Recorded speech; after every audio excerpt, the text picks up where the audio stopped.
Captain Jane Miller of the Terran Alliance ship Horizon paced the bridge, her weathered face tense as she studied the distress signal. The beacon originated from the Rigel system, deep in Tarsian territory. "Captain, it's a civilian transport," said First Officer Tom Davis. "The signal indicates life support failure. Estimated 200 passengers." Jane frowned. Relations with the Tarsians had deteriorated over the past decade. After their defeat in the resource wars, the proud reptilian species harbored deep resentment toward humanity. How long until their life support gives out completely? 6 hours maximum. And time to reach them? 4 hours at emergency acceleration. Jane nodded grimly. "Set course for the transport. Alert medical to prepare for possible casualties." Tom hesitated. "Captain, this is well into Tarsian space. The diplomatic incident alone could—" "Those are people, Tom. I don't care what species they are." "Yes, ma'am." Aboard the failing transport vessel, Commander Krell struggled to maintain order. The tall, scaled Tarsian military officer had been returning home on leave when the ship's systems began failing catastrophically. "Everyone remain calm," he announced to the frightened passengers crowded in the main hold. "Emergency protocols are in effect." A young Tarsian female approached him, her scales pale with fear. "Commander, is anyone coming for us?" Krell hesitated. The transport's communications array had managed to broadcast a distress signal, but they were far from any Tarsian patrol routes. The only vessels that might be close enough would be human. "Help will come," he said finally. An older Tarsian merchant scoffed. "Humans won't rescue you. Not after everything. They'd sooner watch us suffocate." Murmurs of agreement rippled through the crowd. Years of propaganda had convinced most Tarsians that humans were vengeful, cruel creatures who cared only for their own kind. Krell had fought in the resource wars. He had seen both cruelty and mercy from the humans. But explaining nuance to frightened civilians was pointless. Instead, he returned to the failing engineering section, where he and the ship's engineer worked desperately to extend their life support. "Captain, we're being hailed," said the communications officer as the Horizon approached the stricken transport. The main screen flickered to life, revealing a Tarsian in a civilian captain's uniform. "This is Captain Vex of the transport sunward journey. Our life support is critical. We have families aboard." "Captain Vex, this is Captain Jane Miller of the Terran Alliance ship Horizon. We've come to assist. Prepare for emergency docking." The Tarsian's vertical pupils widened. "You came?" "Of course we came. Stand by for docking procedures." As the transmission ended, Jane turned to her crew. "Security teams on standby, but weapons holstered. Medical teams ready with both human and Tarsian protocols."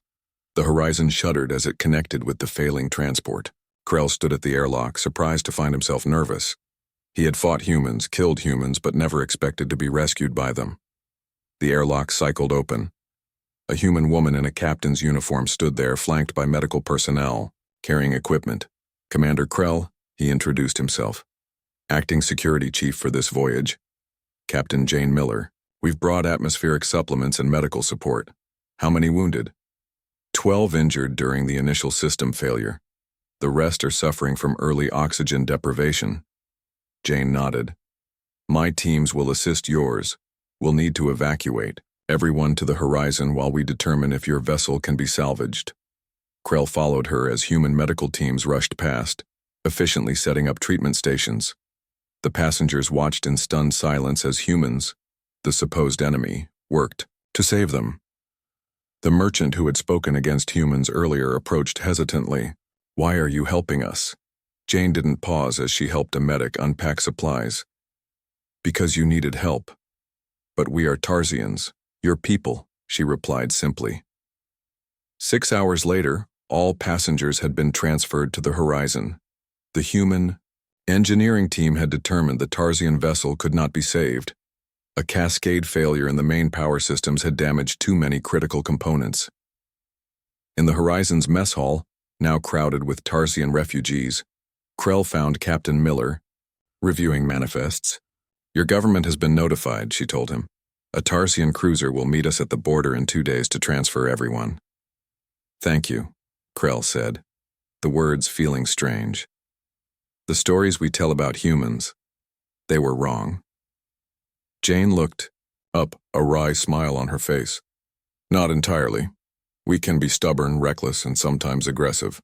But we don't leave people to die, no matter who they are. A strange philosophy for a species that fought so fiercely against us. We fight fiercely. We rescue fiercely, too.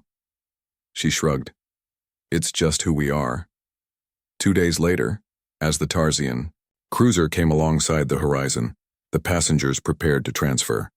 Many seemed reluctant to leave, having formed unexpected bonds with their rescuers. The young female who had questioned Krell approached Jane. I want to study on Earth, she declared. I want to learn more about humans. Jane smiled. I'll make sure the diplomatic channels are opened for you. As Commander Krell prepared to board the Tarsian vessel, he turned to Jane. This incident will change nothing officially. Our governments will continue their Cold War. Probably, she agreed. But it changes everything for those of us who were here. He gestured to the passengers, many of whom were exchanging contact information with human crew members. They said, humans wouldn't rescue us, they were wrong. Jane extended her hand in the human gesture of friendship. After a moment's hesitation, Krell took it. Until we meet again, Commander, she said. Next time, perhaps not due to an emergency, he replied. As the Tarsians departed, Jane returned to her bridge. First Officer Tom approached. Was it worth it, the diplomatic risk? Jane watched the Tarsian cruiser through the view screen. 200 lives. 200 people who now know that what they've been told about humanity isn't the whole truth. She nodded slowly. Yes, Tom. It was worth it. The horizon turned and accelerated away, leaving behind not just rescued lives but seeds of change planted in unexpected soil.